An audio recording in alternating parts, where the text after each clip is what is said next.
Hello, ഇതെന്റെ ആദ്യത്തെ on voice video ആണ്. ഇന്ന് ഞങ്ങൾ ഒരു യാത്ര പോവാണ്. ഒരു മുല്ലപ്പൂ ഭ്രാന്തിയായ ഞാൻ ഇന്ന് തലയിൽ വെക്കാൻ വേണ്ടിയിട്ട് തലേന്ന് രാത്രി വാങ്ങിയ മുല്ലപ്പൂ എടുക്കാതെ വന്നതുകൊണ്ടാണ് രാവിലെ തന്നെ മൂഡ് ഓഫ് ആയിട്ടിരിക്കണേ. നേരെ പോയത് നമ്മുടെ വടക്കുന്നാഥന്റെ അടുത്തേക്കാണ്. അവിടെ ചെന്നപ്പോൾ 2 മുഴം മുല്ലപ്പൂ വാങ്ങിയപ്പോഴാണ് ഞാൻ ഹാപ്പി ആയത്. നമ്മുടെ വടക്കുന്നാഥനെ അറിയാത്ത ആരാ ഉള്ളേ അല്ലേ? തൃശൂർ നഗര ഹൃദയമായ തേക്കിൻകാട് മൈതാനത്ത് സ്ഥിതി ചെയ്യുന്ന അതിപുരാതനമായ ശിവക്ഷേത്രമാണ് വടക്കുന്നാഥ ക്ഷേത്രം. പരശുരാമൻ സ്ഥാപിച്ചു എന്ന് വിശ്വസിക്കപ്പെടുന്ന ഈ ക്ഷേത്രം ദക്ഷിണ കൈലാസം എന്നും അറിയപ്പെടുന്നു. ശിവൻ, ശങ്കരനാരായണൻ, രാമൻ എന്നിവരാണ് ഇവിടുത്തെ പ്രധാന പ്രതിഷ്ഠ. അങ്ങനെ അകത്ത് കയറി ഭഗവാനെ നന്നായി കണ്ട് പ്രാർത്ഥിക്കാൻ വേണ്ടി ഞങ്ങൾക്ക് പറ്റി. അവിടെ നിന്ന് 2-3 ഫോട്ടോസ് ഒക്കെ എടുത്ത് ഞങ്ങൾ അടുത്ത സ്ഥലത്തോട്ട് പോവാണ്. വടക്കുന്നാഥന്റെ മണ്ണിൽ നിന്ന് ഞങ്ങൾ നേരെ പോയത് ഉത്രാളിക്കാവിലേക്കാണ്. ഹായ് ഹലോ, വടക്കുന്നാഥനെ കണ്ടിട്ട് നേരെ പോയത് നമ്മൾ ഉത്രാളിക്കാവിലേക്കായിരുന്നു. തൃശൂർ ജില്ലയിലെ വടക്കാഞ്ചേരിയിൽ സ്ഥിതി ചെയ്യുന്ന പ്രശസ്തമായ ദേവീ ക്ഷേത്രമാണ് ഉത്രാളിക്കാവ് ഭഗവതി ക്ഷേത്രം. പച്ചപ്പ് നിറഞ്ഞ പാടത്തിന് നടുവിലുള്ള ക്ഷേത്രവും ക്ഷേത്രത്തിന് തൊട്ടു പിന്നിലൂടെ ട്രെയിൻ പോകുന്നതും ഒരുപാട് വീഡിയോകളിൽ കണ്ട് അത് നേരിട്ട് കാണാൻ ഒരുപാട് ആഗ്രഹിച്ചിട്ടുണ്ടായിരുന്നു. പച്ചപ്പ് നിറഞ്ഞ പാടം കാണാൻ പറ്റിയില്ലെങ്കിലും ട്രെയിൻ പോകുന്നത് കാണാൻ പറ്റി. ഇതാണ് എൻ്റെ അമ്മ. ഇതാണ് മൂർക്കത്തി. ഫോട്ടോ എടുക്കാൻ പറഞ്ഞാൽ ഭക്തിയുടെ ഇരട്ടിയാണ്. അമ്മയെ ഞാൻ മൂർക്കത്തി എന്ന് വിളിക്കാനും ഒരു കാരണമുണ്ട്. ഈ ക്ഷേത്രത്തിലെ വിഗ്രഹം സ്ഥിതി ചെയ്യുന്നത് തുറന്ന മേൽക്കൂരയുള്ള ഒരു പൂവമരത്തിന്റെ ചുവട്ടിലാണ്. ഇനി ഒരിക്കൽ കൂടെ വരാമെന്നുള്ള പ്രതീക്ഷയിൽ നമ്മൾ അടുത്ത സ്ഥലത്തോട്ട് പോവാണ്. ഇനി എങ്ങോട്ടാ പോകുന്നതെന്ന് സ്ഥലം പറയാതെ ഒരു ബീജം കേട്ട് മനസ്സിലാക്കിയാലോ? ഹായ് ഹലോ, ഉത്രാളിക്കാവിൽ നിന്ന് നമ്മളിപ്പോ വന്നത് മലയാള സിനിമയുടെ സ്വന്തം തറവാട് എന്നറിയപ്പെടുന്ന പാലക്കാട് ജില്ലയിലെ ഒറ്റപ്പാലത്തിനടുത്ത് മനുശ്ശേരിയിൽ സ്ഥിതി ചെയ്യുന്ന നൂറ്റാണ്ടുകളുടെ പാരമ്പര്യവും പ്രൗഢിയും പേർന്ന വരിക്കാശ്ശേരി മനയിലേക്കാണ്. പരമ്പരാഗത രീതിയിലുള്ള 3 നിലകളുള്ള 4 കെട്ടാണ് വരിക്കാശ്ശേരി മന. മനയോട് തൊട്ടു ചേർന്ന് ഒരു ശ്രീകൃഷ്ണ ക്ഷേത്രവും അയ്യപ്പ ക്ഷേത്രവും സ്ഥിതി ചെയ്യുന്നുണ്ട്. ദാ ഈ കാണുന്നതാണ് ഇവിടത്തെ കുളം. പക്ഷെ നമുക്ക് അവിടേക്ക് ഇറങ്ങാൻ പറ്റില്ല. ക്ഷേത്രത്തിന്റെ പുറത്ത് വെച്ച് കുറച്ച് വീഡിയോസും ഫോട്ടോസൊക്കെ നമ്മൾ എടുത്തു. ഇപ്പൊ ഞങ്ങൾ കയറി ചെല്ലുന്നത് മംഗലശ്ശേരി നീലകണ്ഠന്റെ വീടിന്റെ പൂമുഖത്തേക്കാണ്.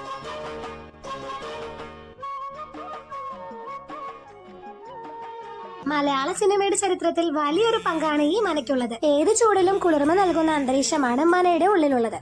3 നിലയുള്ള 4 കെട്ടിൽ വിശാലമായ മുറികളും നടുമുറ്റവും കൊത്തുപണികളോട് കൂടിയ തൂണുകളും ചുവർ ചിത്രങ്ങളും കാണേണ്ട കാഴ്ച തന്നെയാണ്. മുകൾ നിലകളിലേക്ക് ആർക്കും പ്രവേശനമില്ല. മുറികൾ മിക്കതും തന്നെ പൂട്ടിക്കിടക്കാണ്. ഈ കാണുന്നതാണ് പത്തായപുര. ഈ കോണിപ്പടികൾ തടിയിലാണ് പണി തീർത്തിരിക്കുന്നത്. നീലകണ്ഠൻ ഭാനുമതിയെ കൂട്ടിക്കൊണ്ടുവരുന്നത് ഇങ്ങോട്ടേക്കാണ്. രാപ്പകലിലെ വീട് വിൽക്കുന്നതിനെ പറ്റി ചർച്ച ചെയ്യുന്നതും പത്തായപുരയുടെ മുകളിലെ നിലയിൽ വെച്ചിട്ടാണ്.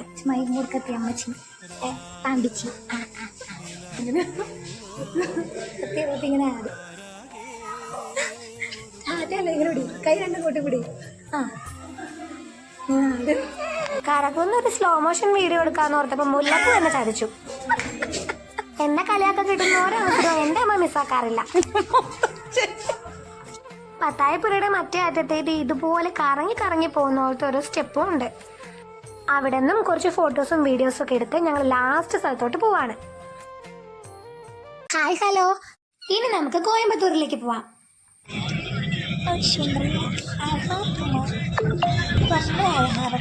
നിങ്ങളെ പാക്കറത്തേക്ക് എന്നെ വാങ്ങിച്ചെന്നെ ഇത്ര പറഞ്ഞതിന് ഒന്നും വാങ്ങിക്കില്ല. ரொம்ப കേവലമാർക്ക്. തമിഴ്നാട്ടിലുള്ളവരോട് തമിഴിൽ സംസാരിക്കണം വലിയ ആഗ്രഹമായിരുന്നു. മധുക്കറി എന്ന് പറഞ്ഞ സ്ഥലത്ത് പെട്രോൾ പമ്പിൽ വെച്ച് തുളസി എന്ന് പറഞ്ഞ അക്കയെ പരിചയപ്പെടാൻ പറ്റി. അങ്ങനെ എന്റെ ആഗ്രഹം സഫലമായി. അവിടെ ദൂരം തിങ്ങന്തോട്ടല്ലേ. പിന്നെ പോണ വഴിക്ക് കുറേ മയിലുകളെ കണ്ടു. അങ്ങനെ ഇന്നത്തെ ലാസ്റ്റ് ഡെസ്റ്റിനേഷനിലേക്ക് എത്തി, ആദിയോഗി. പാർക്കിങ്ങിന്റെ ലെഫ്റ്റ് സൈഡില് ഒരു മെഡിറ്റേഷൻ സെന്റർ ഉണ്ട്. 10 മിനിറ്റ് മെഡിറ്റേഷനും ആദിയോഗിനെ പറ്റിയുള്ള കൂടുതൽ ഡീറ്റെയിൽസും നമുക്ക് ഇവിടുന്ന് പറഞ്ഞുതരും. അവിടുന്ന് മെഡിറ്റേഷൻ കഴിയുമ്പോൾ കിട്ടുന്നതാണ് ഈ രുദ്രാക്ഷമാല. അവിടെ വെച്ച് നമുക്ക് വീഡിയോയിലൂടെ ധ്യാനലിംഗം, സൂര്യകുണ്ടും ചന്ദ്രകുണ്ടും, ലിംഗഭൈരവി ക്ഷേത്രം ഇതൊക്കെ കാണിച്ചു തരും. തമിഴ്നാട്ടിലെ കോയമ്പത്തൂരിൽ വെള്ളിയാങ്കര മലനിരകളുടെ താഴ്വരയിൽ സ്ഥിതി ചെയ്യുന്ന ലോകപ്രശസ്തമായ ആത്മീയ കേന്ദ്രമാണ് ആദിയോഗി. 112 അടി ഉയരമുള്ള ആദിയോഗിയുടെ അർദ്ധകായ പ്രതിമ ലോകത്തിലെ ഏറ്റവും വലിയ ശില്പമായി ഗിന്നസ് റെക്കോർഡ് നേടിയിട്ടുണ്ട്. 112 അടി ഉയരം എന്നത് യോഗികളുടെ സംസ്കാരത്തിൽ സൂചിപ്പിച്ചിട്ടുള്ള മോക്ഷം നേടാനുള്ള 112 മാർഗങ്ങളെയാണ് സൂചിപ്പിക്കുന്നത്. യോഗേശ്വര ലിംഗം ആദിയോഗി പ്രതിമയ്ക്ക് മുന്നിലായി പ്രതിഷ്ഠിച്ചിരിക്കുന്ന ഊർജ്ജസ്വലമായ ഒരു ശിവലിംഗമാണിത്. പശ്ചിമഘട്ടത്തിന്റെ മനോഹരമായ പശ്ചാത്തലത്തിൽ സന്ധ്യ നേരത്തുള്ള മ്യൂസിക്കും ലേസറും കൂടെ ചേർന്നിട്ടുള്ള ആ ലൈറ്റ് ഷോ എന്ന് പറയുന്നത് ഭയങ്കര ഒരു ഫീലാണ്. ലേസർ ഷോ തുടങ്ങിയിട്ട് ചന്ദ്രക്കല്ല് ഇങ്ങനെ തെളിഞ്ഞു വന്നപ്പോ എന്തൊരു ആവേശമായിരുന്നു അറിയോ ആൾക്കാർക്ക്. കേൾപ്പിച്ചു തരാം.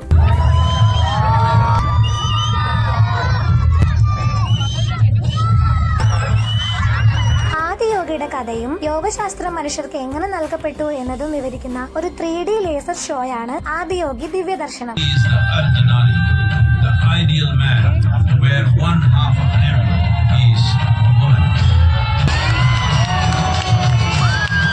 എന്റെ ഫോണില് വീഡിയോക്ക് അത്ര ക്ലാരിറ്റി ഇല്ലായിരുന്നു, ഫോട്ടോയിൽ കുറച്ചുകൂടെ ക്ലിയർ ആയിട്ട് കിട്ടി.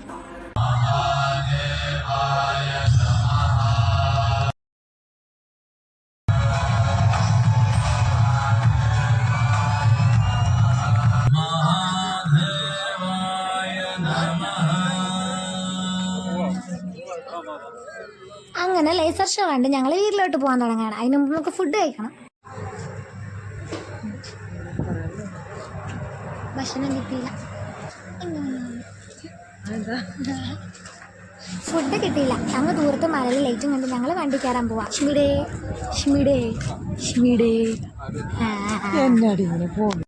ഞങ്ങൾ വേറെ സ്ഥലത്തുനിന്ന് ഫുഡൊക്കെ കഴിച്ചു. വണ്ടി കയറിയതേ അമ്മ പറഞ്ഞു. അങ്ങനെ ഞങ്ങൾ ഞങ്ങളുടെ നാട്ടിലിറക്കിയിട്ട് ബസ് പോയി.